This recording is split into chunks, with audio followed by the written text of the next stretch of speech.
Երբ երեխան հիվանդանում է, յուրաքանչյուր ծնող հնարավորինս արագ փորձում է թեթևացնել վիճակը, սակայն երբեմն լավագույն մտադրություններով ընդունված որոշումները կարող են ավելի շատ մեծ վնաս հասցնել երեխայի առողջությանը, քան հոգուտ։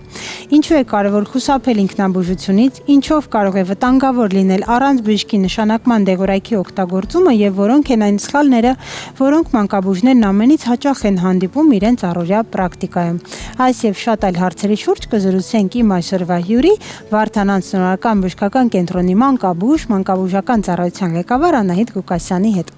Ողջույն, սիրելի բժշկուհի Ղուկասյան, եկեք նախ խոսենք այն մասին, ինչքանով հաճախ եք դուք հանդիպում նման խնդրի, երբ ծնողները ինքնուրույն նշանակումներ են անում, ինչու ոչ նաև շատ հաճախ համացանցից են օգտվում, հարևանի խորհրդով են օգտվում, ինչու է դա վտանգավոր։ Եվ արդյոք սա ակտուալ խնդիր է։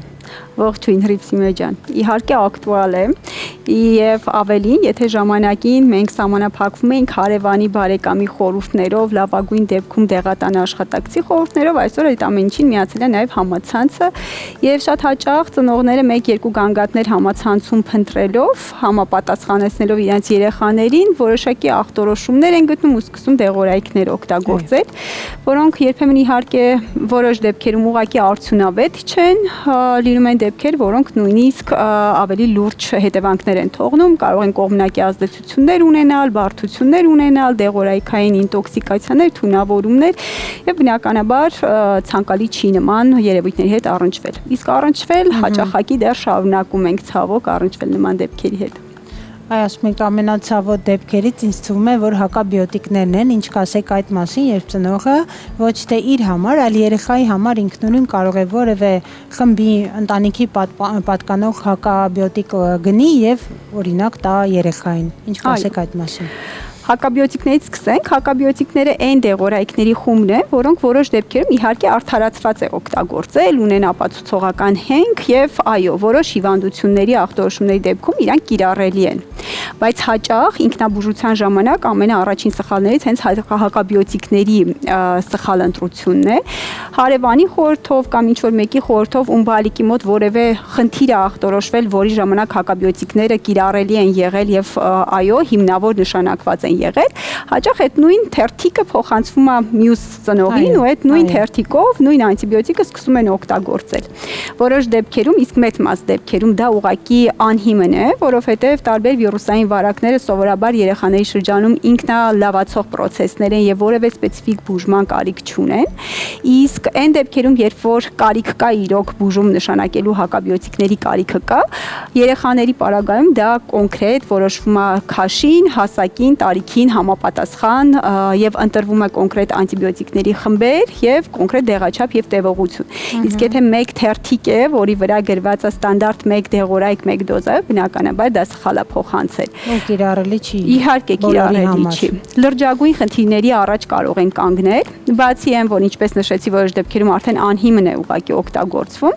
Բացի այդ, հակաբիոտիկների ոչ ճիշտ դոզավորում, ավելի ցածր դոզայով օգտագործելը կամ անհիմն օգտագործելը կարող են առաջացնել մանրէների կայունություն այդ հակաբիոտիկների նկատմամբ եւ հետագայում, երբ որ արդեն կարիքը լինի որոշակի անտիբիոտիկներ օգտագործելու ինչ-որ խնդիրների կապակցությամբ, ուզած թե չուզած արդեն բժիշկը պետք է ընտրի ավելի լայն սպեկտրի անտիբիոտիկներ, այսպես ասած ավելի ուժեղ անտիբիոտիկներ, ավելի բարձր դոզաներով եւ ավելի երկար տևողություններով, որպեսզի էֆեկտիվ լինի։ Եվ խնդիրը կայանում է նաեւ նրանում, որ ոչ մենակ տվյալ բալիկի համար է դա խնդիր առաջացնում այդ տվյալ խումբը ընտրելու, այլ այդ կայուն շտամները մանրէների փոխանցվում են նաեւ այլ բալիկների, այլ մարդկանց եւ բնականաբար մյուսների բուժման համար եւս ստիպված պետքա օգտագործել այլ խմբի դեղորայքներ։ Սա էլ պարզեցինք, ուշարակ սիրող մայրիկներ ու տատիկներ, հիմա ուշադրություն։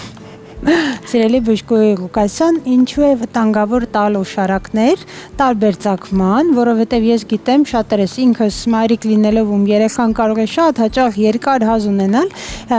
շատերի դեպքում այդ ձգձգվող հազի կամ նույնիսկ հազը որպես առաջին նշան հիվանդանալու կամ այս կամ այն վիրուսային հիվանդության, արագ շտապում ենք այդ հազը մարել ու տալ ուշարակներ օրինակ։ Դա կարելի է թե ոչ, ես գիտեմ, որ մանկաբույժները չեն սիրում, խնդրում եմ ասեք, ինչու չեք սիրում օշարակներ եւ ինչու չի կարելի ինքնուրույն գնել ուղղակի դեղատնից եւ այդպիսի բուժում նշանակել։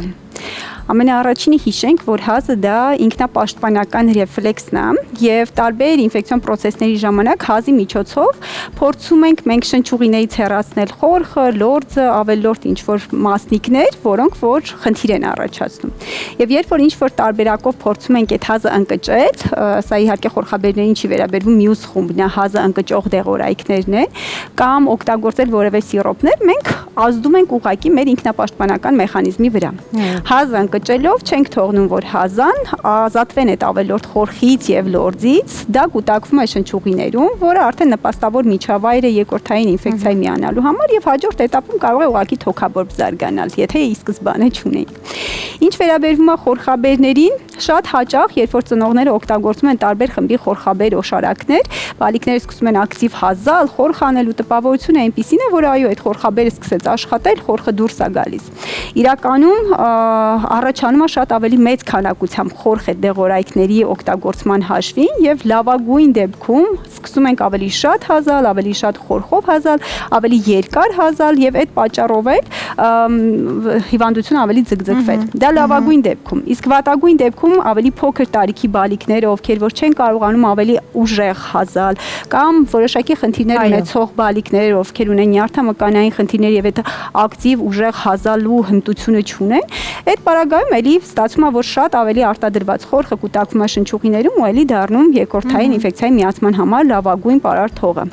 Այնպես որ այս խմբի դեղորայքները մենք չենք սիրում օգտագործել եւ խորհուրդ չենք տալիս։ Եվ վերջում ամփոփելով խնդրեմ հիշեք վերջին այն տպավորիչ դեպքը, երբ օրինակ ծնողը ժամանակին կանգ առնելու բժշկի դիմելու փոխարեն շարունակել է ինքնաբուժությունը եւ ինչ հետևանք է դա ունեցել, կհիշեք նման դեպք։ Հենց նմանատիպ դեպքեր, որ ներկայացրեցի, հազի պարագայում հենց առաջի օրերին ընդ որում սկսում ենք օգտագործել խորխաբերներ, դեղորայքներ, որոնք երկար ենք օգտագործում, որովհետեւ հազը շարունակվում է, իսկ մենք պետք է օգտագործենք այդ դեղորայքները եւ արդյունքում բալիկի մոտ ով պոտենցիալ կարող էր լավանալ առանց որևէ դեղորայքների զարգացել էր թոքաբորբ ու մենք ստիպված արդեն հակաբակտերիալ թերապիա օգտագործեցինք։ Այստեղ կուզեմ հստակ նշեմ, որ բոլոր ծնողներն էլ իմանան, որ հազը կարող է վիրուսային վարակների ժամանակ երկար պահպանվել, մինչև 2-3 շաբաթ դա նորմա է։ Առաջի մի շաբաթ, 10 օր, 2 շաբաթվա ընթացքում դա ավելի ակտիվ բնույթ է կրում, որից հետո սկսում է աստիճանաբար ավելի նվազել։